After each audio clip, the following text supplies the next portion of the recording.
सुस्वागतम आणि नमस्कार. मी डॉक्टर वैभवी महेश वागचौरे हॅलो डॉक्टरच्या आजच्या कार्यक्रमात आपल्या सगळ्यांचं मनापासून स्वागत करते. प्रेक्षक हो, कसे आहात आपण सगळे? हेल्दी आणि हॅप्पी ना? निश्चितच असायलाच पाहिजेत, कारण दर आठवड्याला वेगवेगळ्या तज्ञ डॉक्टरांची आणि तुमची थेट गाठभेट आपण करून देतो, तेही आपल्या हॅलो डॉक्टर म्हणून. प्रेक्षक हो, आपण मनुष्य प्राणी, तुम्ही किंवा मी सुद्धा आपण बुद्धिमान प्राणी आहोत आणि ही बुद्धिमत्ता जी आपल्याला इतर प्राणी वर्गांपासून वेगळं करते किंवा एक विशेषत्वाने उल्लेख करते, ती आपल्याला प्राप्त झालेली आहे आपल्या मेंदूमुळे. मानवी मेंदू संगणकापेक्षाही कितीतरी पटींनी अधिक क्रियाशील असलेला असा हा मेंदू. मुळात आपलं मानवी शरीर हे वेगवेगळ्या संस्थांपासून निर्माण झालेलं आहे. प्रत्येक संस्थेचं काही ना काही विशेष कार्य आपल्या शरीरामध्ये चालू असतं. मेंदू हा आपल्या मज्जासंस्थेचा सर्वात क्रियाशील आणि महत्त्वाचा असा अवयव आहे. आपल्या शरीरामध्ये क्षणोक्षणी ज्या वेगवेगळ्या घडामोडी चालतात, जसं आपण हालचाल करतो, आपलं स्पर्शज्ञान आहे किंवा आपले विचार सुद्धा आहेत, या सगळ्यांवरती एक मास्टर ऑर्गन म्हणून आपला मेंदू नेहमी लक्ष ठेवून असतो. पण जर विचार करा की याच मेंदूमध्ये जर काही गाठ निर्माण झाली तर काय होईल? तर त्या मेंदूच्या ठराविक भागाचं कार्य की ज्या मेंदूच्या ध्वनिलहरींमधून निर्माण होतं, त्यामध्ये कुठेतरी बाधा निर्माण होईल. याच मेंदूच्या गाठीला आपण ब्रेन ट्यूमर असं म्हणतो आणि याच विषयीचं आज काहीसं वेगळं मार्गदर्शन आम्ही तुम्हाला करणार आहोत आपल्या हॅलो डॉक्टर मधून. आपला आजचा विषय आहे ब्रेन ट्यूमर, समज आणि गैरसमज. आणि याचं विशेष मार्गदर्शन करण्यासाठी आपल्याकडे आज उपस्थित आहे doctor Manish Sabnis sir. Sir नमस्ते. हॅलो डॉक्टरच्या परिवारात आपलं मनापासून स्वागत. सरांची ओळख मी थोडक्यात करून देते. सर हे न्यूरोसर्जन आहेत आणि पुण्यातल्या सह्याद्री हॉस्पिटल इथे ते कार्यरत आहेत. सरांनी DND अर्थातच डिप्लोमा ऑफ नॅशनल बोर्ड हे ministry of health and family welfare Delhi येथून कंप्लीट केलेलं आहे. तसंच सरांचं मूळचं MBBSचं शिक्षण हे मुंबईतल्या GS मेडिकल कॉलेज इथलं आहे. सरांचं विशेष कार्य म्हणजे त्याचबरोबर फंक्शनल न्यूरोसर्जरीमध्ये सुद्धा सरांचा मोठा हातखंडा आहे. याचसोबत sir part of post graduate in teaching program म्हणजे असोसिएट प्रोफेसर म्हणून सुद्धा कार्य करतात. जवळजवळ गेल्या 12 वर्षांचा सरांचा न्यूरोसर्जरीचा अनुभव आहे. तर खरोखरच प्रेक्षक हो, खूप उत्तम मार्गदर्शक आपल्याकडे आहेत. तुम्हीही उत्सुक असाल काही विशेष चर्चा आमच्याशी करण्यासाठी, पण त्यासाठी तुम्हाला लागतील आमचे फोन नंबर. तर पाहूयात आपले दूरध्वनी क्रमांक. संपर्कासाठी दूरध्वनी क्रमांक 022 हा आपला कोड नंबर आहे आणि आपला फोन नंबर 249080 आणि 50. दुसरा नंबर 249880 आणि 50. प्रेक्षक हो, फोन करताना आपला प्रश्न विचारताना तो विषयाला अनुसरून आणि स्पष्ट असावा. तसेच फोन करताना आपल्या टीव्ही संचाचा आवाज मात्र बंद ठेवा. तर असा हा आजचा आपला सुंदर विषय आपण सुरुवात करूया. सर पुन्हा एकदा हॅलो डॉक्टर मध्ये आपलं स्वागत. सर मेंदूची गाठ म्हटली किंवा ब्रेन ट्यूमर जे आपण म्हणतो, ऐकलं कीच भीती वाटते मनामध्ये. म्हणजे आपण तरी डॉक्टर आहोत, पण सामान्य जनता आमचा हा जो कार्यक्रम बघत आहे त्या सर्वांसाठी मला सुरुवातीलाच विचारायला आवडेल की ब्रेन ट्यूमर म्हणजे काय असतं आणि याचे काही प्रकार असतात का विशेष? बरोबर.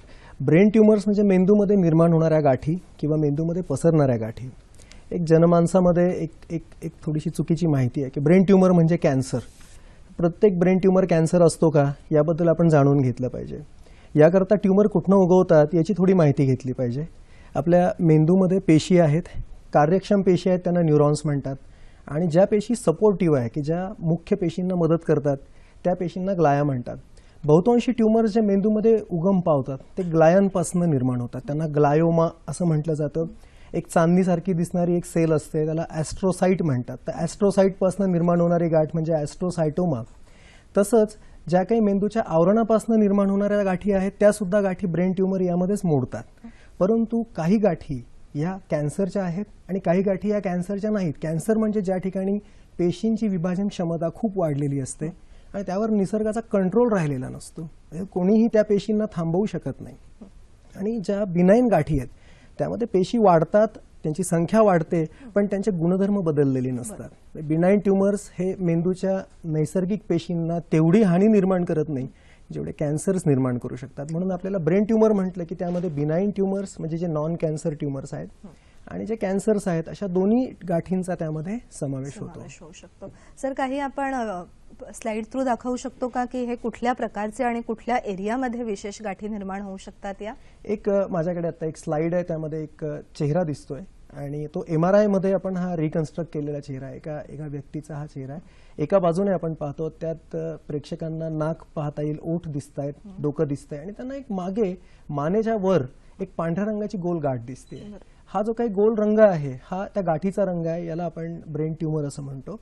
आणि या केसमध्ये MRI वर त्याचं निदान झालं म्हणून आपण MRI दाखवू शकतो. गाठ ही बाहेरनं कधी कळून येत नाही, त्यामुळे आपल्याला MRIचं सहाय्य घेऊन गाठीचं निदान हे करावं लागतं. हा एक उदाहरण म्हणून आपण एक स्लाइड दाखवली आहे. अशा बऱ्याच स्लाइड्स आपण आधी खूप छान सर, तुम्ही जे चित्र आम्हाला दाखवलं त्यातनं आमच्या प्रेक्षकांना खरोखरच खूप छान क्लिअर झालं असेल की मेंदूची गाठ ही आतमध्ये असते मेंदूच्या, म्हणजे आपल्या कवटी हे खूप असं मजबूत असं आवरण आहे आपल्या मेंदूला, त्यामुळे ही गाठ बाहेरनं दिसत नाही.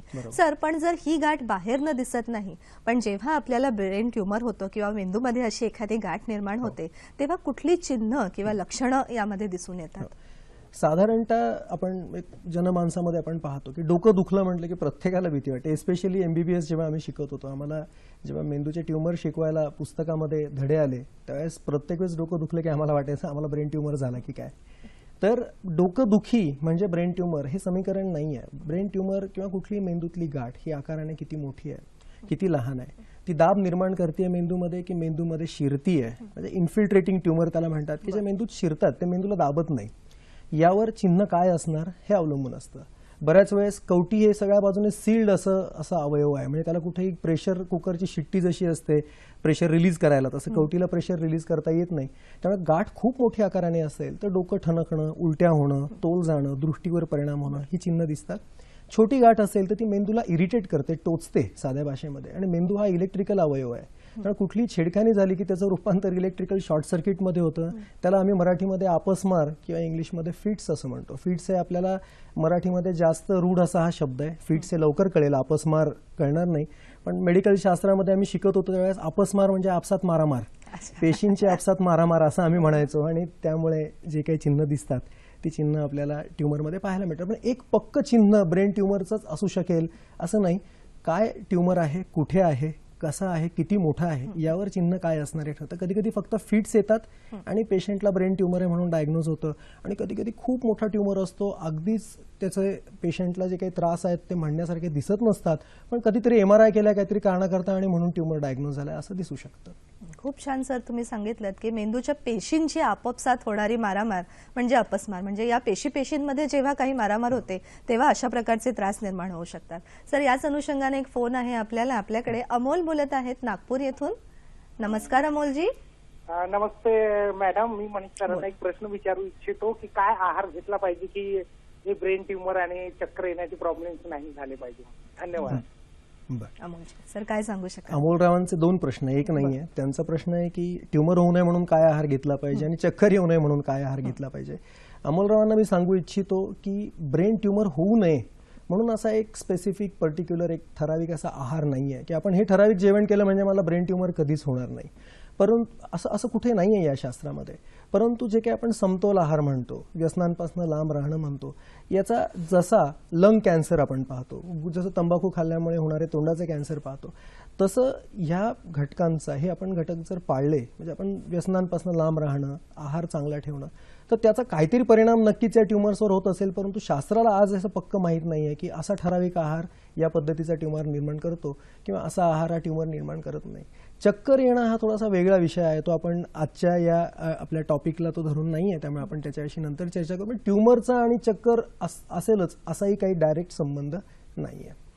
म्हणजे थोडक्यात सर असं म्हणत आहेत की ट्युमरचा आणि चक्कर येण्याचा याचा डायरेक्ट संबंध नाहीये. आणि आहाराबद्दल सुद्धा मनोजजी तुम्हाला जी माहिती दिली, अमोलजी तुम्हाला जी माहिती दिलेली आहे की ठराविक आहार ब्रेन ट्युमर होऊ नये म्हणून करण्यापेक्षा जर आपला आहारच उत्तम ठेवला तर ब्रेन ट्युमरच नाही पण इतरही सर्व व्याधींच्या बाबतीत आपण नक्कीच आपल्या शरीराची काळजी घेऊ शकतो. सर लक्षणांमध्ये आपण होतो तेव्हा तुम्ही एक शब्द म्हणालात की मेंदूच्या आतला दाब, म्हणजे इंट्राक्लेनियल प्रेशर जे आपण म्हणतो, त्याबद्दल काही दोन शब्द आमच्या प्रेक्षकांसाठी. मेंदूमध्ये दाब निर्माण करणं हे गाठीचं, कुठल्याही गाठीचं एक कर्तव्यच आहे. म्हणजे कारण नवीन कोणतीही गोष्ट मेंदूत उगवली तर निसर्गाने त्याच्याकरता जागा ठेवलेली नाही आहे. कवटीच्या आतमध्ये मेंदू आहे, रक्तवाहिन्या आहे आणि पाणी आहे. त्यामुळे कुठलीही नवीन गोष्ट त्यात उगवली की ती या 3 गोष्टींपैकी कशाला तरी त्रास द्यायला लागते. आता जे काही हळू वाढणारे ट्युमर्स असतात, बिनाईन ट्युमर्स आपण म्हणतो, म्हणजे मेनिंजिओमा हा एक बिनाईन ट्युमरचा प्रकार आहे की तो मेंदूच्या आवरणांपासून येतो. हा ट्युमर इतका स्लो वाढतो, हा 2 ते 3 मिलीमीटर वर्षाला साधारणतः, म्हणजे अगदीची गती वाढण्याची खूप कमी असते. त्यामुळे तो खूप मोठा होईपर्यंत सुद्धा मेंदूतला दाब म्हणावा तेवढा वाढत नाही, कारण तो वाढत असतो त्याच प्रमाणात मेंदू त्याला जागा निर्माण करून देत असतो. पण याच्या बदल्यात आपण जर ग्लायोमा किंवा ग्लायोब्लास्टोमा की जे कॅन्सर्स आहेत मेंदूचे त्यांचं उदाहरण घेतलं तर ते अगदी 2-3 महिन्यात सुद्धा वाढू शकतात. त्यामुळे त्या केसेसमध्ये मेंदूचा दाब हा मेंदूला अकोमोडेट किंवा सहन होईल या स्टेजला जाईपर्यंतच त्रास निर्माण होतो आणि पेशंट्सना बहुतांशी वेळा प्रेशर वाढल्याचं पहिलं चिन्ह हेडेक्स, डोकंदुखी. डोकंदुखी म्हणजे मला कधीतरी आठवड्यातनं एकदा डोकं दुखतं असं नाही, रोज होत जाणारी डोकंदुखी, वारंवार होणारी डोकंदुखी, त्याच्या अनुषंगानं होणाऱ्या उलट्या. आणि उलट्या झाल्यानंतर बरीचशी लोक सांगतात की आम्हाला थोडंसं बरं वाटतं, कारण त्या उलटीनंतर त्यांच्या ब्रेनचं प्रेशर कमी व्हायला मदत होते. हायपर व्हेंटिलेशन असा एक फेनॉमेना त्यामध्ये असतो. आणि त्याच्यानंतर दृष्टीवर परिणाम, कारण डोळ्याच्या ज्या काही नसा आहेत त्या प्रेशरला खूप सेन्सिटिव्ह आहेत. त्यामुळे दाब जेव्हा वाढत जातो तेव्हा दृष्टी बिघडत जाते. अशी काही चिन्ह एकत्रितरित्या जर आपल्याला दिसली तर आपण त्याकरता तपासण्या करणं, त्याकरता योग्य त्या तज्ज्ञाला भेटणं हे गरजेचं ठरतं. म्हणजे मला कधीतरी 2 आठवड्यातनं एकदा डोकं दुखतंय, पण मी MRI करायची त्याच्याकरता गरज नाही आहे. मी त्याची कारणं शोधली पाहिजे, गरज पडली तर डॉक्टरांना भेटलं पाहिजे. पण आठवड्यातनं किंवा 2 आठवड्यातनं एकदा दुखतंय हा ब्रेन ट्युमर असेलच असं नाही, 90% वेळा असं नसतं. बरोबर. म्हणजे बऱ्याचदा डोकेदुखी आहे म्हणून मला काहीतरी मेंदूमध्ये गाठ आहे आणि आपण घाबरून जाणं हे अत्यंत चुकीचं आहे. प्रेक्षक हो, थोडासा आम्ही जागरूकता सुद्धा निर्माण करण्याचा प्रयत्न करत आहोत या विषयाच्या अनुषंगाने. सर, पुढे मला विचारायचं आहे की जेवढं लवकर निदान होईल, आता मेंदूमधली गाठ जितक्या लवकर आपल्या लक्षात येईल तितकेच उत्तम आपण उपचार त्याच्यावरती करू शकतो. तर कुठल्या कुठल्या तपासण्या या निदानासाठी केल्या जातात? ब्रेन ट्युमर एखाद्याला आहे की नाही हे शोधण्याकरता क्लिनिकल एक्झामिनेशन म्हणजे पेशंटची शारीरिक तपासणी फार महत्त्वाची आहे. कोणत्याही रुग्णाला आपण शारीरिक तपासणीमध्ये काहीतरी ॲबनॉर्मल चिन्ह दिसल्याशिवाय MRI करा असं म्हणूनही उपयोगाचं नसतं, कारण बहुतांशी वेळेस आम्ही पाहतो की फक्त डोकेदुखीकरता केले गेणारे MRI हे 99% वेळा हे नॉर्मल असतात, त्यांना काही डायग्नोसिस त्यामध्ये आपल्याला मिळत नाही.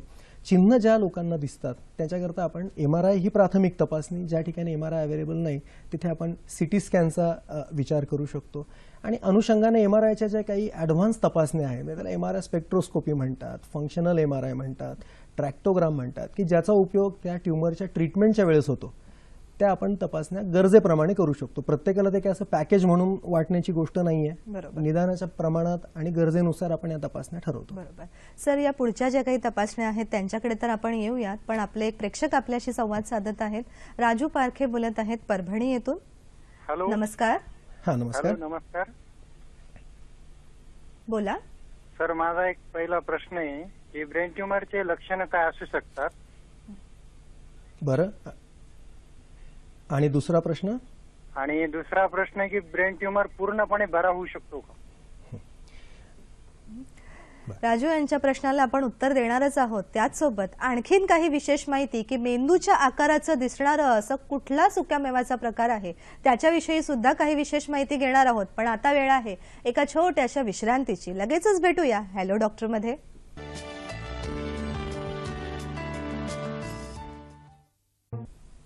विश्रांतीनंतर हॅलो डॉक्टरमध्ये पुन्हा एकदा आपलं मनापासून स्वागत. प्रेक्षक हो, आपल्या मेंदूसारखाच दिसणारा सुक्यामेव्यातला एक प्रकार म्हणजे अक्रोड.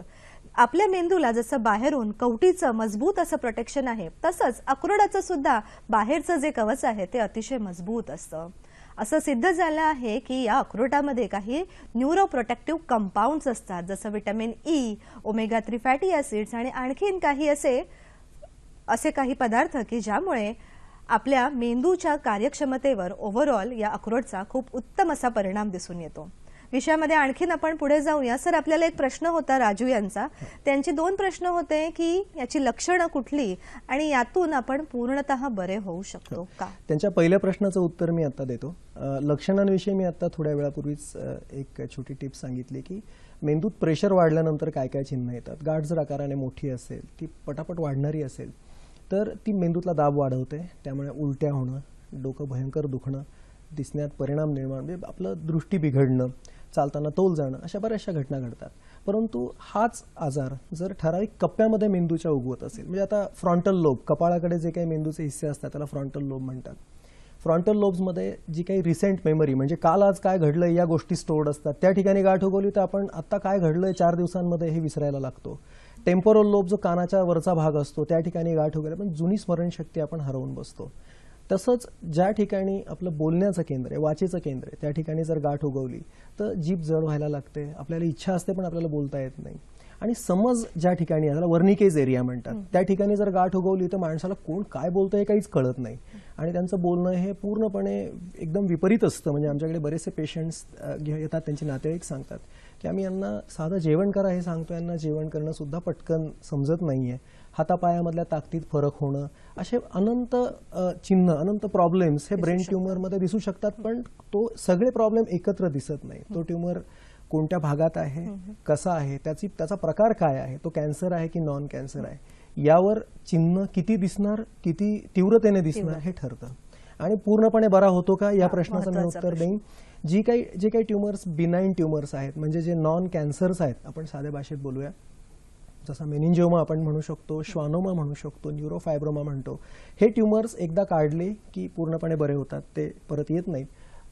जे काही मॅलिग्नंट ट्यूमर आहेत, ॲस्ट्रोसायटोमा, ग्लायोमा आपण त्यांना म्हणतो, ग्लायोब्लास्टोमा म्हणतो, या ट्यूमर्समध्ये रिकरन्स किंवा परत परत येण्याचं प्रमाण हे खूप जास्ती आहे आणि म्हणूनच त्यांना कॅन्सर म्हणतात. कारण तो कर्करोग आहे, तो पसरत जाणारा रोग आहे, तो आपल्यासाठी थांबणारा रोग नाही.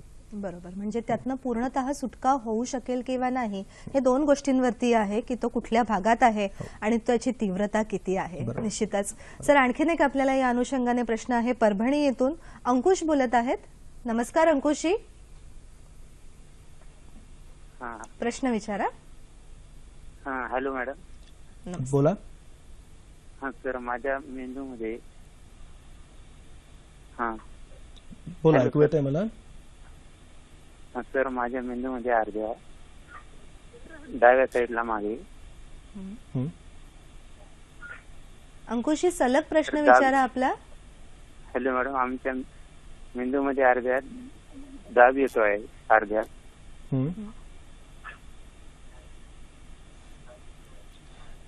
अंकुशजी, आणि काही विचारायचं आहे? आणि डोकं दुखत आहे. बरं, मला प्रश्न आपण उत्तर देऊया त्याचं. डोकं सारखं दुखतंय असं, डोकं दुखतंय असं त्यांनी एक सांगितलं. आणि दुसरी गोष्ट, त्यांच्या बोलण्यामध्ये बऱ्यापैकी आपल्याला अडथळा दिसत होता, म्हणजे त्यांना एक वाक्य पूर्ण करता येत नव्हतं. ज्यावेळेस एखादी व्यक्ती, आता हे अंकुशराव जर आपले लहानपणापासून याच पद्धतीने बोलत असतील तर आपण त्याच्याकरता खूप मोठी धावपळ करून तपासणी करून काही वेगळं आपल्या हाती लागत नाही. पण पूर्वी चांगले बोलणारे अंकुशराव आज जर अडथळत असतील आणि त्यांना बोलताना शब्द तुटतायत असं आपल्याला आता सगळ्यांनी आपण ऐकलं इतक्यात, आणि डोकंही दुखतंय असं म्हणतायत, तर त्यांनी तपासण्या करून घेणं, जवळच्या एखाद्या न्यूरोलॉजिस्ट किंवा न्यूरोसर्जनला दाखवणं फार गरजेचं आहे. कारण बहुतांशी वेळेस डोकंदुखी ही विदाऊट ब्रेन ट्यूमर होते, परंतु डोकंदुखीच्या जोडीला जर अशी काही चिन्ह असतील, जसं आता जीभ जड पडणं याविषयी आपण बोललो, त्यांना पूर्ण वाक्य बोलता आलं नाही, समजणं बिघडतंय, दिसणं बिघडतंय, एका हातात किंवा पायात मुंग्या येत आहेत, जडपणा येतोय, तोल जातोय, असं काही होत असेल, ऍडिशनल चिन्ह आपण त्याला म्हणतो की जी व्यतिरिक्त चिन्ह आहेत, नुसती डोकंदुखी नाही, त्यांना तपासणी करून घेण्याची गरज आहे. बरोबर. म्हणजे सर, नुसत्या फोनवरून किंवा त्यांचा आवाज ऐकून सुद्धा आपल्याला थोडंफार लक्षात येऊ शकतं की जीभ जड होणं किंवा बोलताना अडथळल्यासारखं होणं हे जर आधीपासून नसेल आणि आता जर तुम्हाला सुरू होत असेल तर सरांनी जसं मार्गदर्शन केलेलं आहे, जवळच्या न्यूरोसर्जनला भेटणं खूप आवश्यक आहे. सर, आपण वेगवेगळ्या तपासण्यांवरती होतो, तर हे न्यूरोसर्जरी किंवा न्यूरोचं डिपार्टमेंटच इतकं मोठं आहे आणि आधुनिक गोष्टी नेहमी येतच असतात, तर कुठल्या अशा आधुनिक तपासण्या आहेत की ज्या आपण निदानांसाठी वापरू शकतो? मी प्रेक्षकांना एक स्लाइड आता दाखवू इच्छितो. ही आपल्या रुटीन MRI आपण जी काही करतो त्या MRIची ही स्लाइड आहे.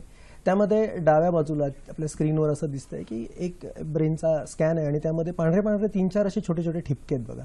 हे छोटे ब्रेन ट्यूमर्स आहेत. हे काय आहे ते आपल्याला माहित नाहीत, याचा तपास करणं गरजेचं असतं. आणि जेव्हा 4 किंवा 5 अशा गाठी दिसतात त्याला सर्जरी करून काढून टाकणं हे कधीच शक्य नसतं. पण उजव्या बाजूला स्क्रीनवर जर आपण बघितलं तर 2 मोठ्या गाठी दिसत आहेत पांढऱ्या रंगाच्या, आणि हे मेनिंजिओमा जातीचे ट्यूमर्स आहेत. उजव्या बाजूला खालच्या कोपऱ्यामध्ये आपल्याला एक पांढरा गोल असा कुरतडलेला एक एरिया दिसतोय मेंदूच्या, त्यात काळ्या रंगाचे 2 डोळे दिसत आहेत पुढे. तर तो आत इन्फिल्ट्रेट होणारा ट्यूमर किंवा ज्याला आपण कॅन्सर म्हणतो. साधारणतः MRI मध्ये आजाराचं निदान हे होतंच, पण आजाराच्या ज्या काही पुढच्या गोष्टी आहेत म्हणजे त्या आजाराने कुठला भाग हा गिळंकृत केलाय मेंदूचा, कुठला भाग दाबलाय, किंवा तो आजार किंवा ती गाठ ही माझे जे एलोक्वंट एरिया म्हणतो आपण, जे अगदी गरजेचे आहे आणि आपल्याला जसं बोलण्याची शक्ती देणार आहे, ताकद देणार आहे एरिया, त्याच्या जवळ आहे की नाही हे शोधण्याकरता आपल्याकडे काही आणि MRI असतात. त्यामध्ये एक MRI जो आहे त्याला फंक्शनल MRI म्हणतात. मी त्याकरता एक स्लाइड पुन्हा प्रेक्षकांना दाखवू इच्छितो. या स्लाइडमध्ये तुम्हाला उजव्या बाजूचं चित्र आपण बघावं, डाव्या बाजूचं पाहायची गरज नाही. उजव्या बाजूला एक काळ्या रंगाची गाठ दिसते मेंदूमध्ये आलेली, आणि तो अक्रोडासारखा, आता डॉक्टर वैभवी ज्या सांगत होत्या की मेंदूसारखा दिसणारं फळ म्हणजे अक्रोड, तर मी असं म्हणलं अक्रोडासारखा इथे मेंदू दिसतोय उलट आहे. आणि ती जी गाठ दिसते त्या गाठीच्या मागे एक लाल ठिपके दिसत आहेत दोन बाजूंना बघा, यांना आपण फंक्शनल MRI मध्ये मॅप केलेले हात हलवायचे भाग म्हणतो. म्हणजे आम्हाला MRI द्वारे कळू शकतं की त्या गाठीपासून माझा हात किंवा पाय याला ताकद देणारा भाग किती दूर आहे. म्हणजे मला ऑपरेशन करण्याच्या आधी मला दिशा ठरवता येते आणि त्या भागाची काळजी घेता येते. नाही तर बऱ्याच वेळेस त्या भागाला जर धक्का लागला, इजा झाली, तर परमनंट किंवा तात्पुरतं अधूपण त्या माणसाच्या आयुष्यामध्ये येऊ शकतं. हे येऊ नये म्हणून आपण फंक्शनल MRIचा वापर करतो. सर, फंक्शनल MRI आणि आधीचा सुरुवातीचा तुम्ही जो MRI दाखवलात, यात एक फरक आमच्या प्रेक्षकांना मी सांगू इच्छिते की फंक्शनल MRI ने आपण म्हणजे सर्जरी करताना सुद्धा न्यूरोसर्जनसाठी खूप महत्त्वाची अशी गोष्ट आहे की आपल्या रुग्णाचा शरीराचा प्रत्येक अवयव शाबूत ठेवणं सर्जरी नंतर, हे महत्त्वाचं कार्य सुद्धा आपण यामध्ये करतो. सर, जेव्हा निदान झालेलं आहे, आता उपचारांकडे आपण येणार आहोत, तर कोणकोणते उपचार आपण सुरुवातीला म्हणजे औषधांनी म्हणा किंवा पुढे जाऊन शस्त्रक्रिया म्हणा, असे कुठल्या प्रकारचे उपचार आपण ब्रेन ट्यूमरमध्ये पाहू शकतो? उपचाराच्या निरनिराळ्या पद्धती या ब्रेन ट्यूमर्सच्या शास्त्रामध्ये वापरल्या जातात. मी प्रेक्षकांना सांगू इच्छितो की प्रत्येक पेशंटचं एक म्हणणं असतं जेव्हा आमच्या OPD मध्ये पेशंट येतो, डॉक्टर गोळ्यांनी विरघळेल का ही गाठ, आणि आम्हाला खरंच असं वाटतं की अरे याच्याकरता औषध जर निघालं तर किती छान. परंतु सगळ्या गाठींकरता औषधं जगामध्ये नाही आहेत. काही असे गाठी आहेत, जसे आपण पिच्युटरी ॲडिनोमा या नावाबद्दल लोकांनी ऐकलं असणार. आपल्या पिच्युटरी ग्रंथीपासून येणारी नॉन कॅन्सर ही गाठ असते, नॉन कॅन्सरस गाठ असते. त्या गाठीमध्ये प्रोलॅक्टिन तयार करणारा जर काही अंश असेल तर प्रोलॅक्टिन नावाचा हॉर्मोन सप्रेस करण्याचं औषध घेऊन ती गाठ बारीकही होऊ शकते, त्याला ऑपरेशनची गरज पडतेच असं नाही. परंतु ज्या बहुतांशी मोठ्या गाठी आहेत, जसं मेनिंजिओमा आपण म्हणतो, श्वानोमा म्हणतो, त्यांना औषधाने काही करता येत, त्यांना सर्जरी किंवा ऑपरेशन करूनच आपल्याला काढायला लागतं. आणि कॅन्सरसारख्या गाठींना ऑपरेशन करूनही आपण पूर्णपणे काढू शकत नाही, कारण आमच्या शास्त्रामध्ये एक रूल आहे की ज्या दिवशी कॅन्सरचं डायग्नोसिस होतं त्या दिवशी तुमच्या त्या कॅन्सरच्या पेशी या तुमच्या मेंदूमध्ये जे काही पाणी असतं प्रत्येकाच्या, सेरेब्रोस्पायनल फ्लुइड म्हणतात, त्यात त्या पसरलेल्या असतात. त्यामुळे रिकरन्स किंवा परत निर्माण होण्याची त्या गाठींची शक्यता खूप जास्ती असते. अशा लोकांना रेडिएशन थेरपी किंवा किमोथेरपी, त्याला ॲडज्युव्हंट थेरपी असं आपण म्हणतो, दोन्ही गोष्टी किंवा त्यातली एक ही आपल्याला द्यावी लागते. त्याने आयुर्मान सुधारतं, गाठ पुन्हा उगवण्याची जी काही शक्यता आहे ती कमी होते. कुठल्या ना कुठल्या ट्रीटमेंटची आपल्याला गरज करायलाच लागते, ट्रीटमेंट आपल्याला करायलाच लागते.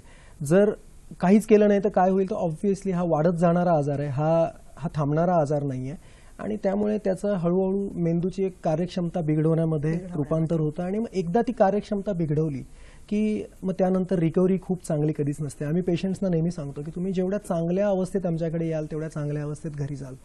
बेशुद्ध पडलेले, खाटेवर अनेक 3-4 महिने झोपून आहेत, हातपाय हलत नाहीत, खाऊ शकत नाहीत, गिळू शकत नाहीत, अशा स्टेजच्या पेशंटच्या ब्रेन सर्जरीचे रिझल्ट हे कायम चांगले नाहीच आहेत. कारण त्यांच्या ब्रेनमध्ये बिघाड झालेले जे काही भाग आहेत, ज्या ट्यूमरमुळे बिघाड झालेले भाग, त्यात रिजनरेशन किंवा पुनर्निर्माणाची ताकद अजिबात नाहीये. मेंदूमध्ये पुनर्निर्माण होत नसतं, त्यामुळे बिघाड व्हायच्या आधी आपल्याला ट्रीटमेंट करून घेणं गरजेचं असतं. त्यामुळे जेवढ्या लवकर आपण निदानानंतर उपचारांना सुरुवात करू तेवढ्या लवकरच आपण त्यातनं त्या गाठीच्या पुढच्या होणाऱ्या कॉम्प्लिकेशन्स पासून स्वतःचा बचाव करू शकतो. सर, आणखीन एक फोन आहे आपल्याला. संतोष पिंजरकर बोलत आहेत अमरावती इथून. नमस्कार संतोषजी. नमस्कार. नमस्कार मॅडम, बोला. हॅलो सर, मला 5 वर्षापासून माझं म्हणजे फक्त प्रवास झाला किंवा जास्त त्रास झाला किंवा कष्ट झाले तर मला डोकं दुखते आणि मळकी येते. अजूनपर्यंत उलटी वगैरे असं झाले नाही, पण चष्म्याचा नंबर नेहमी कमी होते. मला MRI वगैरे काढायची गरज आहे का असं विचारत होतं मला. निदानासाठी संतोष रावांनी मला अगदी मोक्याचा प्रश्न विचारलाय, कारण त्यांना बऱ्याच वर्षांचा त्रास आहे. मी 2-3 गोष्टींची गोळाबेरीज करू इच्छितो. त्यांना काही ठराविक घटना घडल्यानंतर दुखतं असं साधारणतः प्रकरण आहे. म्हणजे प्रवास केल्यानंतर, दगदग झाल्यानंतर, आणि ते दुखणं बाकीच्या वेळेस नसतं. बहुतांशी वेळेस व्हॅस्क्युलर हेडेक्स किंवा आपण अर्धशिशी ज्याला मराठीत म्हणतो, अर्धशिशी हा थोडासा खूपच टिपिकल प्रकार आहे.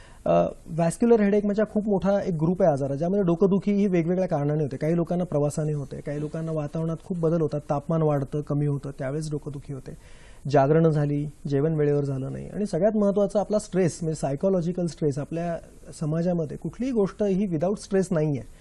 आपण आपल्या कामाच्या ठिकाणी, आपण प्रवासात, आपण अभ्यासाच्या ठिकाणी कुठेही आपल्याला ताण हा प्रकार असतो आणि प्रत्येकाची ताण सहन करण्याची क्षमता असते. त्यामुळे ती क्षमता जेव्हा ओलांडली जाते त्यावेळेस डोकंदुखीमध्ये, या व्हॅस्क्युलर हेडेक्समध्ये त्याचं रूपांतर होतं. त्यामुळे तुम्ही योग्य पथ्य पाळून तुमच्या आयुष्यामध्ये जे स्ट्रेसर्स आहेत, स्ट्रेसर्सचा अर्थ जे जे घटक आहेत की जे तुम्हाला डोकंदुखीकडे ढकलतायत, ते जर तुम्ही कमी करू शकला आणि डोकं दुखणं कमी झालं तर तुम्हाला MRIची गरज नाही. पण एक गोष्ट तुम्ही गौण सांगितली, तुमचा नंबर हा बदलतोय. परंतु एक मी तुम्हाला आणि सांगू इच्छितो, ज्यांना मायनस नंबर आहेत त्यांचं जसं वय वाढत जातं ते प्लसच्या दिशेने सुद्धा बदलतात. नंबर बदलणं आणि दृष्टी कमी होणं यात फरक आहे. कुठलाही ब्रेन ट्यूमर फक्त नंबर बदलत नाही, तो दृष्टी सुद्धा कमी करतो. त्यामुळे दृष्टीमध्ये जर काही प्रॉब्लेम जाणवत नसेल तर MRI करण्याची गरज नाही. पण तुम्हाला एकदा शारीरिक तपासणी करून घेणं गरजेचं आहे, कारण आपण आजपर्यंत स्वतःची तपासणी केली आहे की नाही हे त्यांनी मला सांगितलं नाहीये. तपासणी करून घेणं गरजेचं आहे, आणि त्यात जर काही तसं निदान झालं नाही तर MRIची त्यांना अगदीच गरज आहे असं अजिबात नाही. संतोषजी, निश्चितच सर सांगतायत तसं तपासणी करून घेणं खूप आवश्यक आहे, म्हणजे पुढे जर काही असेल तर लवकरच आपल्याला उपचारांना सुरुवात करता येईल. आणखीन बरीचशी काही विशेष माहिती पण या छोट्याशा विश्रांतीनंतर. लगेचच भेटूया हॅलो डॉक्टरमध्ये.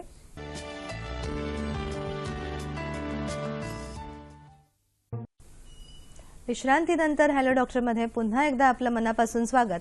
सर, ब्रेन ट्यूमरची जेव्हा भीती मनामध्ये निर्माण होते, उपचारांकडे आपण येतो, पण दरवेळेला रुग्णाचा हाच एक अट्टहास असतो की मी यातनं पूर्ण बरा होईन की नाही, किंवा ऑपरेशन नंतर माझं जे आयुष्यमान असेल ते कितपत छान किंवा आधीसारखं सुरळीत असेल. आणि आपलं वैद्यकीय शास्त्र जे आहे की दरवेळेला आधुनिक गोष्टी किंवा चिकित्सा पद्धती आपल्याकडे येतात, तर ब्रेन ट्यूमरसाठी विशेषत्वाने कुठल्या आधुनिक पद्धती विकसित झालेल्या आहेत? ब्रेन ट्यूमर सर्जरीज ह्या बरीच वर्ष म्हणजे मागची 100 वर्ष ज्या पद्धतीने केल्या जायच्या त्यात आमूलाग्र बदल झाला मायक्रोस्कोप आल्यापासून. कारण मॅग्निफाईड व्हिजन, आपल्याला जेवढं जास्त मोठं करून चित्र दिसतं तेवढं आपण बारीक बारीक अवयव, छोट्या छोट्या केशवाहिन्या ज्या मेंदूला रक्तपुरवठा करतात त्या वाचवू शकतो. आणि मायक्रो न्यूरो सर्जरी याचा उगम तिथनं झाला, आणि तेव्हापासून खूप रिझल्ट्स आपल्याला चांगल्या पद्धतीने पेशंट्सना देता येऊ लागले.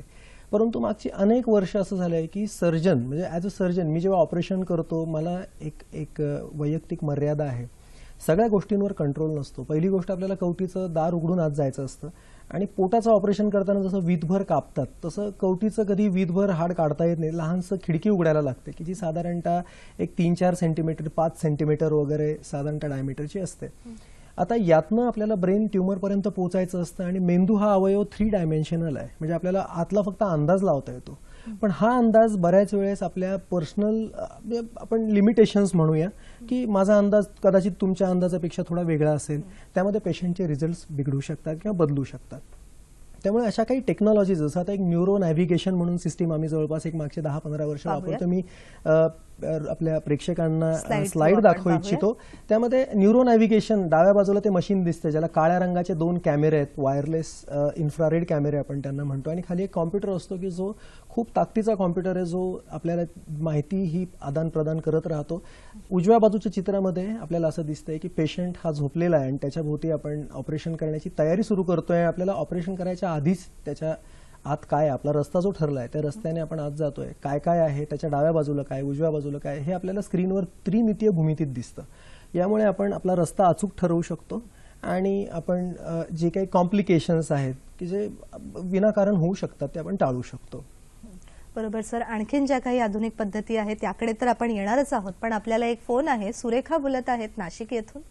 हो, मी सुरेखा जाधव बोलते. हो, नमस्कार. मी सुरेखा जाधव बोलते मॅडम, नाशिकहून. हो, माझ्या सासऱ्यांची कालच तब्येत बिघडली मॅडम अचानक. तर ते असे बसलेले असताना पडले, तर दवाखान्यात नेलं तर डॉक्टरांनी सांगितलं MRI मध्ये की त्यांच्या मेंदूला सूज आहे आणि गाठ झालेली थोडीशी डोक्यात. तर हो, तर मग आता त्यांचा डावा हात आणि डावा पाय असं निकामी झाल्यासारखं आहे मॅडम. तर ते क्लिअर होतील का मॅडम ते? बरं, फोन ठेवा सुरेखाजी. सर, सुरेखाताईंना मी एक गोष्ट सांगू इच्छितो. हिस्ट्री जी मला सांगितली, बघा आज किती शास्त्र ऍडव्हान्स झाले, तुमच्याकडे भरपूर MRI आले, CT स्कॅन आले, पण पेशंटची हिस्ट्री आजही 90% वेळा निदान देते. ते जे सांगतायत की त्यांच्या सासऱ्यांचा डावा हात डावा पाय जड झाला, अचानक ते त्यांचा तोल गेला, ते पडले, हे बहुतांशी वेळा एकाएकी होणारी गोष्ट, ज्याला आपण हायपर ॲक्यूट असं म्हणतो, की अचानक होणारी गोष्ट, ही रक्तस्राव किंवा रक्तपुरवठा बंद होणं, ज्याला स्ट्रोक म्हणतो. स्ट्रोकचे 2 प्रकार आहेत. एक म्हणजे रक्तस्राव झाल्यानंतर त्याला हिमोरेजिक स्ट्रोक म्हणतात, आणि दुसरा रक्तपुरवठा बंद झाल्यावर त्याला थ्रॉम्बोटिक स्ट्रोक म्हणतात. तर हा लकव्याचा प्रकार असण्याची दाट शक्यता आहे. काय डॉक्टर लोकांकडे आमच्या मेडिकल शास्त्र इंग्लिशमध्ये शिकल्यामुळे मराठीचे शब्द फार कमी आहेत. त्यामुळे काय झालंय, आमच्या पेशंटला व तुमच्या पेशंटला डोक्यात गाठ आहे. आता ती रक्ताची गाठ आहे, पण आपण त्या रक्ताची हा शब्द विसरतो आणि गाठ आहे म्हणजे ट्युमरची गाठ आहे की काय, असा आपल्या डोक्यामध्ये एक प्रश्न येतो. पण बहुतांशी वेळा रक्ताच्या ज्या गाठी असतात त्या एकाएकी निर्माण होतात आणि एकाएकी तब्येत बिघडते. ब्रेन ट्युमर्समध्ये एकाएकी तब्येत बिघडणं हे तेवढं कॉमन नाही आहे. म्हणजे आम्ही बहुतांशी पेशंटच्या हिस्ट्रीमधनं जेव्हा जातो तेव्हा पाहतो की 4 महिने, 6 महिने, वर्ष, 2 वर्ष त्यांना हळूहळू चिन्ह वाढत गेली आहेत. त्यामुळे सुरेखाताईंनी एक काम करावं, त्यांनी त्यांच्या ज्या ठिकाणी त्याची ट्रीटमेंट चालू आहे त्या डॉक्टरांशी बोलावं परत एकदा जाऊन, आणि रक्तस्रावाचा आजार आहे की लकव्याचा आजार आहे याची खात्री करून घ्यावी. याची ट्रीटमेंट ही बहुतांशी वेळा लोक योग्य वेळेत सुरू करतात आणि त्याचे रिझल्ट्सही बऱ्या प्रमाणात चांगले असतात. डॉक्टर त्यांना तिथे जे उपचार करतायत ते जास्त माहिती देऊ शकतील. आलं लक्षात. म्हणजे सुरेखाजी, निश्चितच ती रक्ताची गाठ आहे की मांसाची गाठ आहे त्याचं निदान होणं खूपच आवश्यक आहे. सर, आपण आधुनिक उपचारांकडे होतो, तर आणखीन कोणते आधुनिक उपचार याच्यामध्ये आहेत? आम्ही मागची एक साधारणतः 20 वर्ष, म्हणजे सह्याद्री हॉस्पिटल सुरू होऊन आता एक जवळपास 10 ते 12 वर्ष झाली आहेत. त्याच्या आधीपासून आम्ही इलेक्ट्रोफिजिओलॉजिकल मॉनिटरिंग म्हणून सिस्टीम वापरतो आहोत. ही सिस्टीम काही नवीन नाही, ही बऱ्यापैकी जुनी सिस्टीम आहे. या सिस्टीमचा उपयोग काय, तर ज्यावेळेस माणूस बेशुद्ध असतो आणि त्याचं ऑपरेशन केलं जातं, त्या ऑपरेशनच्या दरम्यान त्याच्या मेंदूच्या नाजूक अवयवांना, नाजूक भागांना इजा होतीये की नाही हे आपल्याला बाहेरनं कळून येत नाही. आता पेशंटला लकवा झालाय का, पेशंटचं बोलणं बंद झालंय का, वाचा गेली आहे का, हे सगळं तो जागा झाल्यावर कळतं. आणि या गोष्टी आपल्याला वेळेत कळाव्या म्हणून आपल्याकडे एक सिस्टीम, आपल्याकडे म्हणजे ही जगभर वापरली जाते, पण आपण महाराष्ट्रामध्ये बरीच वर्ष ती वापरतो आहोत. मी एक स्लाइड प्रेक्षकांना दाखवायची. तर हे कॉम्प्युटर बेस असलेली एक सिस्टीम आहे जी मेंदूपासून शरीराकडे येणारे जे इलेक्ट्रिक करंट, विद्युत लहरी आहे, त्याचं मापन करते. आणि त्या विद्युत लहरी ठराविक भागाकडनं ठराविक भागाकडे जात आहेत की नाही यावर लक्ष ठेवते. त्यात जर बिघाड व्हायला लागला तर आम्हाला त्या मॉनिटरिंग सिस्टीमवर लक्ष ठेवणारे जे डॉक्टर आहेत आमचे, ते पटकन सांगतात की तिथे काहीतरी घडतंय, तुमची सर्जरी त्या ठिकाणी तुम्ही थांबवा. म्हणजे आम्ही होणारा जो काही धोका आहे, जी इजा आहे, ती वेळेवर थांबवू शकतो आणि टाळू शकतो. इलेक्ट्रोफिजिओलॉजिकल मॉनिटरिंग बरोबरच एक आणि सिस्टीम आम्ही वापरतो, त्याला इंट्राऑपरेटिव्ह सिटी स्कॅनर म्हणतात. इंट्राऑपरेटिव्ह MRI हे सगळ्यात मोठं यंत्र आहे, पण ते भयंकर खर्चिक असल्यामुळे आपण ते आपल्या भारतासारख्या देशामध्ये फार फ्रिक्वेंटली वापरू शकत नाही. इंट्राऑपरेटिव्ह सिटी स्कॅन ऑपरेशन झाल्यानंतर आपण बऱ्याच वेळेस म्हणतो खूप छान ऑपरेशन झालंय, गाठ पूर्णपणे निघाली आहे, पण कधी कधी छोट्या कानाकोपऱ्यामध्ये गाठीचे अंश शिल्लक असतात, ते आपल्याला या सिटी स्कॅनने ऑपरेशन थिएटरमध्येच कळतात. ही सिस्टीम वापरून आपण गाठ मॅक्सिमम काढता येईल. मॅक्सिमम म्हणजे ज्यावेळेस ती गाठ कॅन्सरची नसते तेव्हा तो पूर्णपणे, आणि जेव्हा कॅन्सरची असते त्यावेळेस शक्य झाल्यास त्याच्या भोवतीचा जो हेल्दी टिश्यू आहे, जो काही सुदृढ दिसणारा मेंदूचा जो भाग आहे, त्या भागासकट जर आपण काढू शकलो तर त्या रुग्णाला आपण खूप चांगल्या पद्धतीने भविष्य देऊ शकतो. कारण शिल्लक राहिलेली गाठ ती पुन्हा वाढणार आहे जर ती कॅन्सरची असेल, तर ते आपल्याला वेळेत कळलं पाहिजे. म्हणून हे आपण ऑपरेशनच्या दरम्यान या टेक्नॉलॉजीज वापरतो. बरोबर. प्रेक्षक हो, सरांनी दाखवलेल्या स्लाइडमधून तुम्हाला निश्चितच लक्षात आलेलं असेल की किती काळजी घेतली जाते ऑपरेशन थिएटरमध्ये जेव्हा पेशंट अशा मोठ्या सर्जरीसाठी घेतला जातो, आणि जेणेकरून पुढे सर्जरी नंतर जर काही धोका उद्भवणार असेल तर सर्जरीच्या दरम्यानच ही विशेष काळजी घेऊन आपण तो टाळू शकतो. सर, आणखीन एक फोन आहे आपल्याला. यशवंत बोलत आहेत. नमस्कार यशवंतजी. नमस्कार, बोला, प्रश्न विचारा आपला. मी MR केलाय डॉक्टर साहेब, आणि MR मध्ये मेंदूच्या आणि चौथीच्या वरती कवटी. हॅलो, विचारा. आणि मध्ये छोटीशी गाठ आहे, कवटीला गाठ आहे मॅडम. कवटी, बर. कवटीला वरती गाठ आहे. आपलं वय किती? 45 वय. मला काय त्रास वगैरे काय नाही. बर, ठीक आहे. यशवंतजी, प्रश्न ठेवा. सर, कवटीची काहीतरी गाठ. यशवंतरावांचा प्रश्न अतिशय महत्वाचा आहे. खूप पेशंट्स आमच्याकडे तपासण्यांचे रिपोर्ट्स घेऊन येतात. त्यांना काहीतरी आतमध्ये गाठ आहे असं निदान झालेलं असतं आणि त्यांना त्रास काहीच नसतो. बहुतांशी वेळा त्रास काहीच नाही पण गाठ आहे असं जेव्हा असतं तेव्हा शक्यतो ती बिनाईन गाठ असते, म्हणजे ती कॅन्सरची गाठ नसते. आणि यामध्ये प्रामुख्याने मेनिंजिओमा ही गाठ असण्याची दाट शक्यता असते, कारण ती मेंदूच्या आत कधीच नसते. ती मेंदू आणि कवटी याच्या दरम्यान जी जागा आहे त्या फटीमध्ये ती निर्माण होते आणि हळूहळू ती वाढते. परंतु तो सिटी स्कॅन, तो MRI जो काही तुम्ही केलाय यशवंतराव, तो पाहणं फार गरजेचं आहे, कारण त्यामध्ये आणि काही वेगळ्या जातीची गाठ आहे का ते सुद्धा आपल्याला कळू शकतं.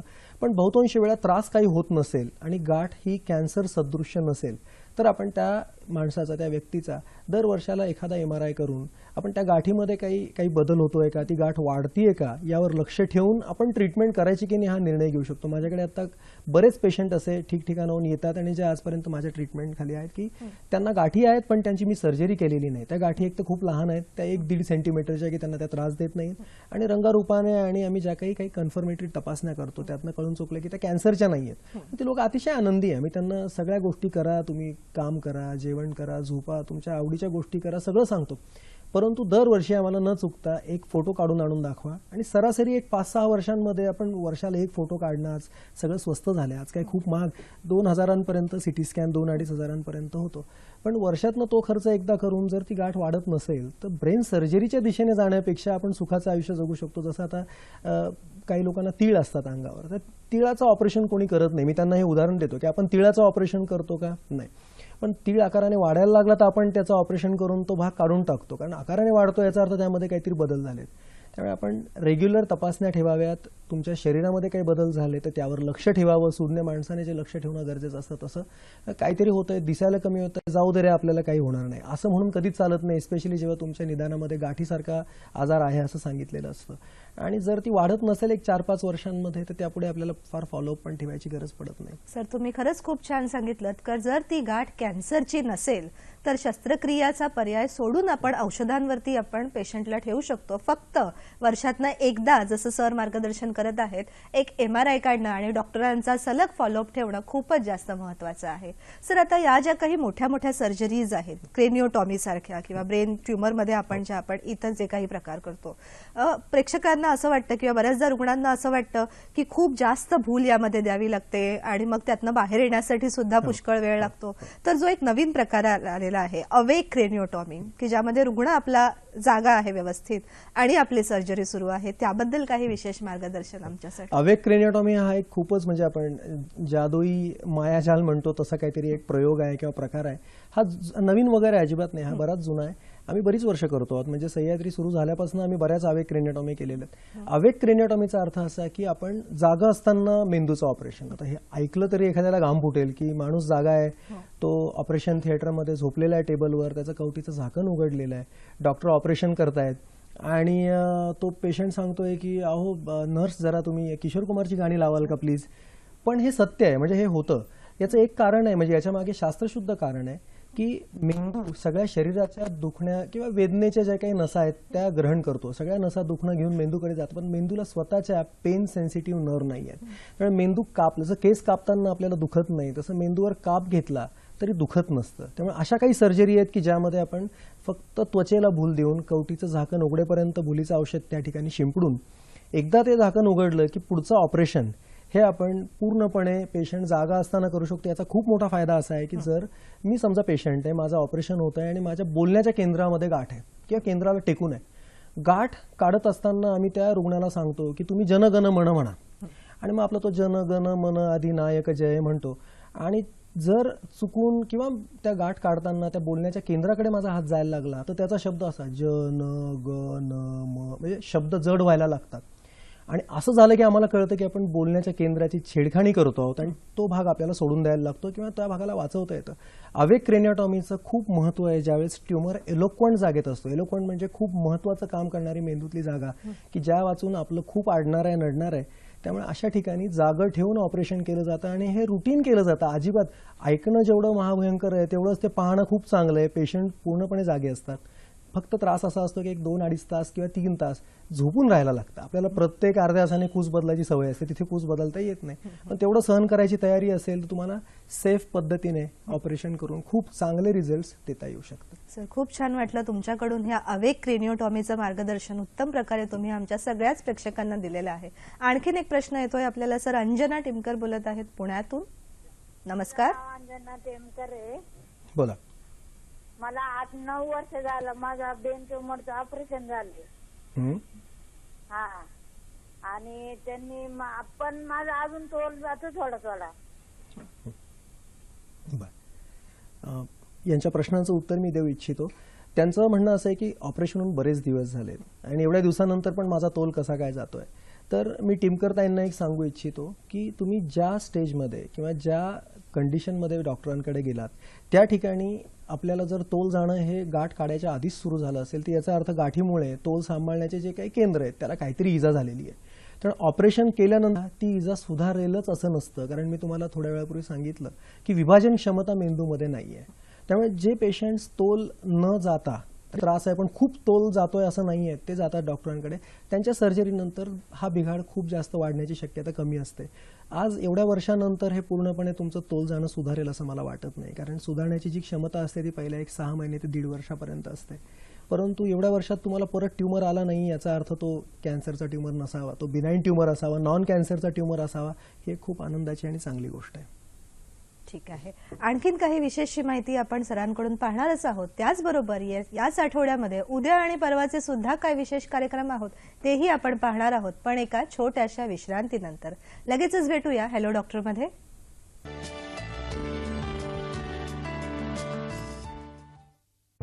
विश्रांतीनंतर हॅलो डॉक्टरमध्ये पुन्हा एकदा आपलं मनापासून स्वागत. प्रेक्षक हो, दर आठवड्याला वेगवेगळ्या तज्ज्ञ डॉक्टरांकडनं अगदी विशेष मार्गदर्शनासाठी आम्ही नेहमीच तत्पर असतो. तर पाहूया आपल्या या आठवड्यातले उद्याचे आणि परवाचे कोणते कार्यक्रम आहेत खास आपल्यासाठी. हॅलो डॉक्टर प्रायोजित कार्यक्रम ध्वनिचित्रमुद्रित कार्यक्रम आहे. शनिवार दिनांक 10 डिसेंबर 2016 8 वाजता. विषय आहे सोरियासिस मध्ये होमिओपॅथीची वैशिष्ट्य आणि सहभाग आहे डॉक्टर R.S. सोनावणे. यानंतर आपला रविवारचा 11 डिसेंबरचा कार्यक्रम आहे रात्री 8 वाजता. विषय सांधेदुखी आणि पंचकर्म उपचार आणि सहभाग आहे डॉक्टर सत्यन गुजर यांचा. प्रेक्षक हो, अगदी शेवटी जेव्हा या सर्जरीमधून आपण बाहेर पडतो, म्हणजे या थोड्याशा मोठ्या सर्जरी असतात, थोडंसं मनामध्ये धाकधूक सुद्धा असते आपल्या, पण सर त्याच अनुषंगाने तुम्हाला विचारायला आवडेल की सर्जरी नंतर जेव्हा छोटे फार काही लक्षणं पेशंट सांगतो, म्हणजे कुठेतरी दुखतंय हलकसं, हलकीशी चक्कर येते, तर यावेळी रुग्णाची मानसिकता आणि चालू असलेली चिकित्सा यांचा कसा रोल राहतो? खूप महत्त्वाचा प्रश्न विचारला डॉक्टर तुम्ही. आम्ही खूप पेशंट्सना बघतो की सर्जरी छान झाली आहे, त्यांना 2-3 वर्ष झाली आहेत, त्यांचे CT स्कॅन MRI नंतरचे अतिशय स्वच्छ आहेत, पण त्या पेशंटना थोडे काहीतरी कुरकुर आपण म्हणतो तसे त्रास शिल्लक आहे. थोडंसं मला डोक्यात दुखतं, मग थोड्या मुंग्याच येतात, थोडं. सगळ्यात महत्त्वाचं आपली मानसिकता बदलणं या ठिकाणी गरजेचं असतं. आता असं सोपं नसतं की तुम्ही तुमची मानसिकता बदला असं म्हटलं आणि पेशंट बदलला असं कधीच होत नाही. तर बहुतांश वेळेस आपल्याला क्लिनिकल न्यूरोसायकॉलॉजिस्टची पण मदत लागते, कारण हा खूप मोठा शारीरिक तसा मानसिक धक्का आहे ज्याला ब्रेन ट्यूमर होणं. त्यामुळे सगळं जरी बरं झालं तरी ती भीती आपल्याला, जसं आपण एकदा गाडीवरनं घसरून पडलो की पुढच्या वेळेस त्या गाडीवर बसायला आपल्याला भीती वाटते. तर त्यामुळे आपल्याला मानसिकता बदलण्याकरता खूप परिश्रम घ्यायला लागतात, तर आपल्याला एक सुदृढ आणि निरोगी आयुष्य जगता येतं. त्याची अतिशय महत्त्वाची गरज आहे. सर, प्रोग्नॉसिस जे आपण म्हणतो, म्हणजे चिकित्सेनंतरचा जो आपल्याकडे वेळ असतो की जेव्हा ऍक्च्युअल आपण पेशंट यातनं बाहेर आला की नाही पाहतो, त्यावेळेला आणि रिहॅबिलिटेशन म्हणजे पुनर्वसनाचं कार्य इथे कसं होतं? ज्या लोकांना, जसं आता थोड्या वेळापूर्वी आपण एका पेशंटशी, एका ताईंशी बोललो, पुण्याहून फोन आला होता, त्यांना तोल जातो. तर बहुतांशी लोकांना, ज्यांना रेसिड्युअल डेफिसिट्स म्हणतो, म्हणजे शिल्लक राहिलेले त्रास, काही लोकांना तोल जातोय, काही लोकांना जडपणा आहे एका शरीराच्या एका भागामध्ये, तो जडपणा हातातला पायातला घालवणं, तोल सुधारणं, याकरता फिजिओथेरपी आणि ऑक्युपेशनल थेरपीचा फार महत्व आहे. नुसतं फिजिओथेरपी दिवसभर आपण वजनं हातात घेतली आणि पहिलवानकी करत राहिलो असं व्हायला नको. आपल्याला जी ताकद आपल्या अंगात आहे ती चांगल्या पद्धतीने वापरता आली पाहिजे आणि याच्याकरता ऑक्युपेशनल थेरपिस्टचा आपल्याला फार फार सहभाग मिळतो. म्हणजे या ट्रीटमेंटमध्ये ही सगळी लोक जर सहभागी असतील तर आपण त्याला होलिस्टिक ट्रीटमेंट असं म्हणू शकतो. फक्त सर्जरी छान झाली, ऑपरेशन सुंदर झालं आणि माणूस एकदम जन्मभर बरा झाला असं होत नाही. त्यामुळे सर्जरी, औषधोपचार आणि सगळ्यात महत्त्वाचं रिहॅबिलिटेशन आपण त्याला म्हणतो, ज्यात सगळ्या थेरपीज येतात, या पेशंटने करणं गरजेचं आहे.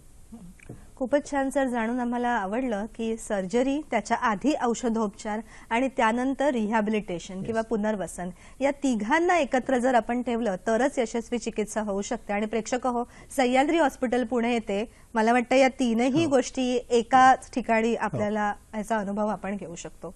प्रेक्षक हो, याच अनुषंगाने आजचा एक विशेष आरोग्य सल्ला खास आपल्यासाठी आहेत, तर पाहूया आजचा आरोग्य सल्ला. ब्रेन ट्यूमर समज आणि गैरसमज. मोबाईल पासून निघणारे इलेक्ट्रोमॅग्नेटिक तरंग हे कोणत्याही अवयवाचे तापमान वाढवणारे असतात. पेट स्कॅनमधून हे सिद्ध झालेलं आहे की ज्या बाजूस आपण मोबाईल लावतो त्या बाजूचा मेंदूचा भाग लवकर तापतो आणि साखरेची उणीव निर्माण होते. तसंच भविष्यात मोबाईलमुळे मेंदूला होणारा हा धोका टाळण्यासाठी आपण मोबाईल एकदम कानाला न लावता वायर असलेले हेडफोन्स वापरणं हे सगळ्यात जास्त आवश्यक आहे. याच कार्यक्रमाचा जर काही भाग आपल्याकडनं राहिला असेल पाहायचा तर आपण पुन्हा प्रक्षेपण बघू शकतो. मंगळवार दिनांक 3 जानेवारी 2017 सकाळी 9 वाजता. विषय आजचाच ब्रेन ट्यूमर समज आणि गैरसमज. डॉक्टर मनीष सबनीस यांच्यासह. प्रेक्षक हो, आजच्या कार्यक्रमाचा अभिप्राय तसेच दरवेळेला नवीन नवीन डॉक्टरांना आमच्या कार्यक्रमामध्ये सहभाग करून घेण्यासाठी आमचा पत्ता आपण पाहूयात. निर्माती हॅलो डॉक्टर, दूरदर्शन केरळ, पांडुरंग बुधकर मार्ग, वरळी, मुंबई 400030. ईमेल ॲड्रेस आहे hellodoctor@ddkmumbai@gmail.com. तसंच फेसबुक आणि यूट्यूबच्या लिंकमधून सुद्धा तुम्ही आमच्याशी संपर्क साधू शकता. सर, सरतेशेवटी मेंदू याचं किती महत्व आहे हे काही 2 शब्दामध्ये आमच्या प्रेक्षकांना तुम्ही सांगू शकाल का? हा सगळ्यात अवघड प्रश्न तुम्ही मला विचारलाय. मेंदूचं महत्व म्हणजे आपण गाडीमध्ये इंजिनचं जे महत्व आहे तेच महत्व आपल्या शरीरामध्ये मेंदूचं आहे. आणि खूप डेलिकेट अवयव आहे, हा नाजूक अवयव आहे आणि यामध्ये पुनरुज्जीवन होण्याची शक्यता नाहीये. म्हणजे पेशी विभाजित होऊन पुन्हा एकाच्या 2 चांगल्या पेशी तयार होतील हे शक्य नाही. त्यामुळे वेळेमध्ये आपण स्वतःचं निदान करून घ्यावं, ट्रीटमेंट करून घ्यावी. आणि सगळ्यात महत्त्वाचं ब्रेन ट्यूमर या शब्दाला घाबरू नये, कारण सगळ्यांनाच ब्रेन ट्यूमर नसतो. ब्रेन ट्यूमर खूप कमी लोकांना होतो आणि ज्या लोकांना होतो त्यातही बऱ्याचशा लोकांना कॅन्सर्स नसतात, त्यांना नॉन कॅन्सरस ब्रेन ट्यूमर्स असतात की जे कायमचे बरे होण्यासारखे असतात. बरोबर. सर, विषयच इतका सुंदर होता की त्या अनुषंगाने बरेचसे फोन कॉल सुद्धा आपण घेतले, पण तरीही काही प्रश्न जे माझ्याकडे आहेत तुम्ही त्यांचं निदान करावं अशी अपेक्षा आहे. ब्रेन ट्यूमर कुठल्याही वयामध्ये होऊ शकतो का? योग्य, कुठल्याही वयामध्ये ब्रेन ट्यूमर होऊ शकतो. एखाद्या रुग्णाला डोकेदुखी होणं म्हणजे ब्रेन ट्यूमर किंवा गाठ असण्याची शक्यता आहे का? प्रत्येक डोकेदुखी म्हणजे ब्रेन ट्यूमरच असेल असं नाही. बरं.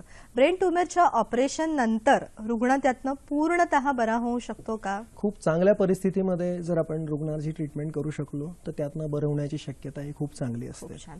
जर एखादा जुना आपल्याला डोक्याला मेंदूला आघात झालेला असेल तर पुढे कालांतराने त्यामुळे ब्रेन ट्यूमर किंवा गाठ होऊ शकते का? शक्यतो ब्रेन ट्यूमर्स आणि मेंदूला लागलेला मार याचा जवळचा काही संबंध नाहीये. बरं. आणि प्रेक्षकांच्याच मनातला एक प्रश्न की अशा सर्जरीज नंतर स्मृतिभ्रंश किंवा मेमरी लॉस होण्याचा काही संबंध असतो? प्रत्येक पेशंटच्या बाबतीत असं होत नाही. ज्या पेशंट्सना कॅन्सरस ट्यूमर आहेत, ज्यांनी ऑलरेडी स्मरणशक्तीचे कप्पे खराब केलेत, त्यांना ऑपरेशन नंतरचा स्मृतिभ्रंश जास्ती प्रमाणात जाणवतो, परंतु बाकीच्या केसेसमध्ये असं आम्ही नेहमी पाहत नाही.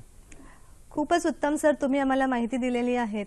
आजच्या अनुषंगाने म्हणजे जी गरज आहे सध्या बदललेल्या जीवनशैलीमुळे सुद्धा आपण म्हणू शकतो की वेगवेगळ्या प्रकारच्या गाठी त्यामध्येच मेंदूमध्ये होणाऱ्या गाठींचं उत्तम मार्गदर्शन सरांनी आपल्याला करून दिलेलं आहे. प्रेक्षक हो, लक्षात ठेवा, काळजी करणं म्हणजे आपल्या उद्या होणारे जे काही समस्या आहेत त्यांचं समाधान नाही, तर काळजी करणं म्हणजे आजच्या ज्या आपल्या दिनशैली आहे त्याच्यातली शांतता भंग करणं असा याचा अर्थ होतो. तर आज दूरदर्शनच्या माध्यमातून जी महत्त्वाची आपल्या मेंदूची काळजी हा विषय आम्ही आपल्यासमोर मांडला आणि दुसरं पाऊल तुम्ही पुढे येण्याची गरज आहे. आणि अशा प्रकारच्या आजारांवरती किंवा अशा प्रकारच्या मोठ्या सर्जरीजना न घाबरता एक यशस्वीपणे आपण चिकित्सा वेगवेगळ्या माध्यमातून करू शकतो याचं मार्गदर्शन आज सरांनी दिलं. सर, आपण आमच्याकडे आलात, उत्तम मार्गदर्शन केलं, त्यासाठी हॅलो डॉक्टर परिवारातर्फे मनापासून आभार. धन्यवाद.